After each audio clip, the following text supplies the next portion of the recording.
Sorry, I got cut off. It is really pretty and it's got some weight to it, but because of that, it's just way too big. It eats me up in size. So I'm going to return it, but I thought I would share it for anybody who's looking for a sweater dress. They have some really cute ones. Moving on to jackets or shackets. I did manage to get a couple of them. I really love them. And I feel like they're just a way you could dress up clothes and dress down them. This is got like the browns and the creams. I feel like this is a perfect color for fall. And it's got a little bit of a lining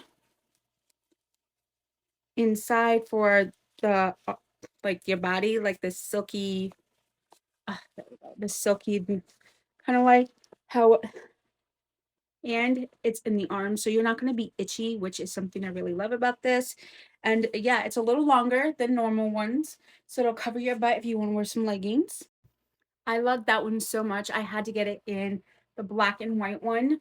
Just I can see myself wearing these all the time, even with winter.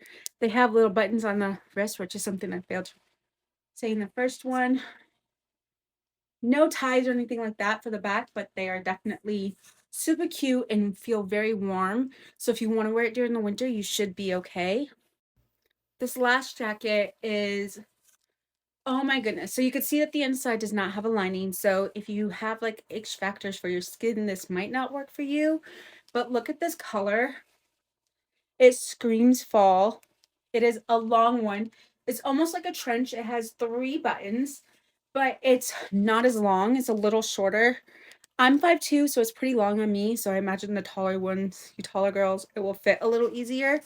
It is absolutely gorgeous.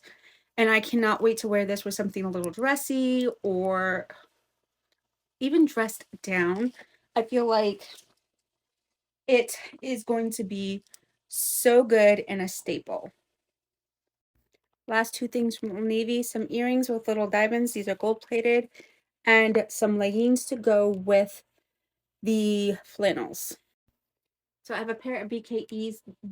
These are the Stella low-rise, skinny ankle, no distressing here. I had to size up to a 33 in these. If you do, or definitely do that. I got a 32 and they fit like a 26. But I love these. Next, I got these can-cans in 31. Can-cans are super stretchy. So I found that I can size down in them. I'm a typical 32, as long as there's a relatively good stretch. And again, the bottom, great for another pair of can-cans. These are distressed with the bottoms. And I love these with all the multiple buttons from Can Can and the distressed at the bottom.